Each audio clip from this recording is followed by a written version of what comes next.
Haven't we been here before? This seems very familiar. This whole situation with Ryan Clark. And I know I did a video when he got fired the first time. This was 2 years ago. The shocking departure of Ryan Clark from ESPN. I don't remember what the exact date was, but YouTube's got my video listed at 2 years ago. So yeah, we've been here before. And I don't know. ESPN is set to broadcast the first Super Bowl in its network history. It's going to be the first Super Bowl for ESPN? But but one of its most prominent NFL analysts won't be involved, according to The Athletic. ESPN parted ways with the NFL analyst Ryan Clark on Monday as part of a wave of layoffs that will take place this week in Bristol. So he's not going to be the only one. Clark joined ESPN back in 2015 after a 13-year career that included Super Bowl title and a Pro Bowl appearance. As a broadcaster, Clark bounced around between shows, but served as one of the more visible NFL analysts on the network. He was part of the Monday Night Countdown crew that included Scott Van Pelt, Jason Kelsey, and Marcus Spears. I thought that Countdown crew was pretty damn good. All of the pregame stuff I always thought was excellent. Clark joined ESPN back. Clark also won an Emmy for Outstanding Personality Studio Analyst in 2023. So that's 3 seasons ago. Most would have thought Clark to be around when ESPN aired the Super Bowl, but the situation at ESPN soured after this year. But the situation at ESPN soured for Clark this year. Despite all the accolades as an on-air personality this past decade, Clark reportedly had behavioral issues as of late and clashed with colleagues. Last year, Clark had to apologize for an altercation with ESPN reporter Peter Schrager on Get Up. Clark made a remark about Schrager not being a former player. When Schrager responded to the comment, Clark said, "Peter, what I need for you to do is to not get mad and let me finish." And I remember I was watching that live when that happened. And in my opinion, Clark had every right to say what he said, because Peter Schrager did know, he took offense because he didn't play ball, and Ryan Clark was coming from a perspective of a former player. Now, the problem was, I think he could have worded it differently, or I think he could have made his point without getting into that. You could argue the right or wrong of that, but Ryan Clark was right, and I used the example of if Peter Schrager would have talked about being a journalist, he could have said the same thing.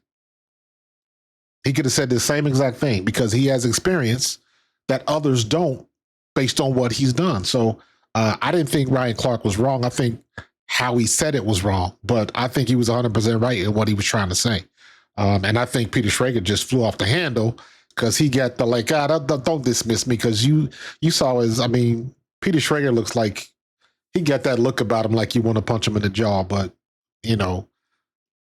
for the most part, man, I thought both of them kind of went over the handle with it, but it happened. And it sounds like there were some other issues that went on at ESPN and on these shows, because there's so much stuff that goes on behind the scenes that we don't see. So yeah, man. So it is what it is, man. He ain't gonna miss no meals. The Pivot is good at 1.4 million followers. So he's generating a nice little check from that. So who are they going to get to replace him? That's always the question. Are they going to be as good as him? Are they going to bring something different? And at the end of the day, they got to find somebody that people want to watch. Because whether you like Ryan Clark or not, and a lot of people were tired of his shtick. Sometimes he could get long-winded and very wordy. Not necessarily to the point of mansplaining, but almost to the point where, like, all right, dude, like, it doesn't have to be that long of an explanation for something simple. That's just my opinion. But for the most part, he's on point.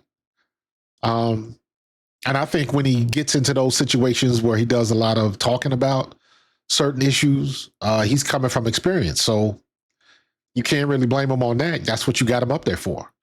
But in any case, I don't know who ESPN is looking for. That I guess they're trying to go into the next stage of this media evolution. Everybody's on YouTube now. YouTube is the first choice. Streaming technology is the first choice of content for most viewers, because most viewers aren't watching television. I got my TV on right there. The Alabama South Carolina game is on from last year. And it's just white noise in the background. Most of the content that I get, the news, the highlights, the quotes, everything I get from YouTube. I just saw my podcast tonight, Pro Fan Talk. We're talking about the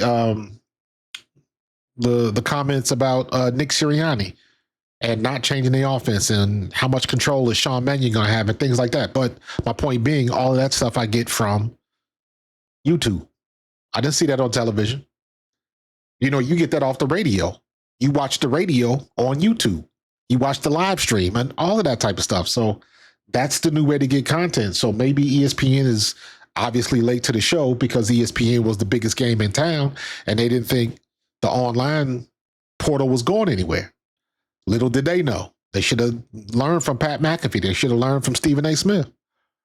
So I'm sure he'll wind up somewhere else on somebody's podcast because let's be honest, a lot of these podcasts are doing a lot better than these shows are in the morning.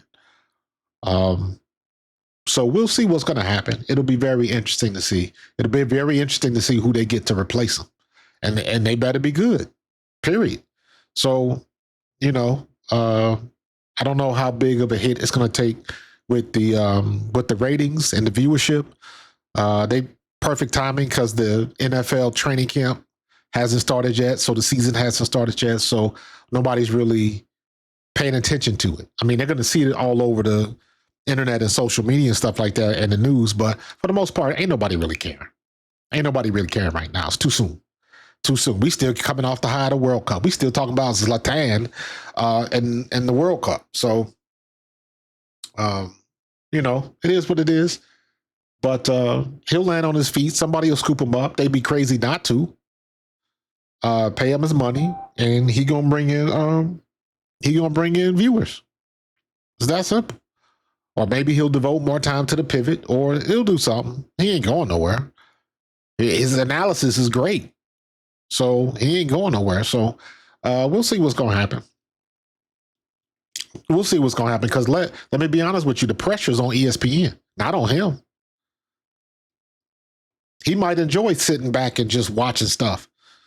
The pressure's on ESPN. You got to get somebody that's going to fill that seat. You got to get somebody that's good at what they do. Preferably, you want to be a former player. And I don't know. Ryan Clark was good. You might not like what he had to say a lot of the times, but he was good at what he did. So it'll be interesting to see who they get to replace him. And whoever they get to replace him better be good. Because ESPN slowly but surely is going in the tank along with the mothership at Disney. So we'll see what's going to happen, man. We'll see what's going to happen.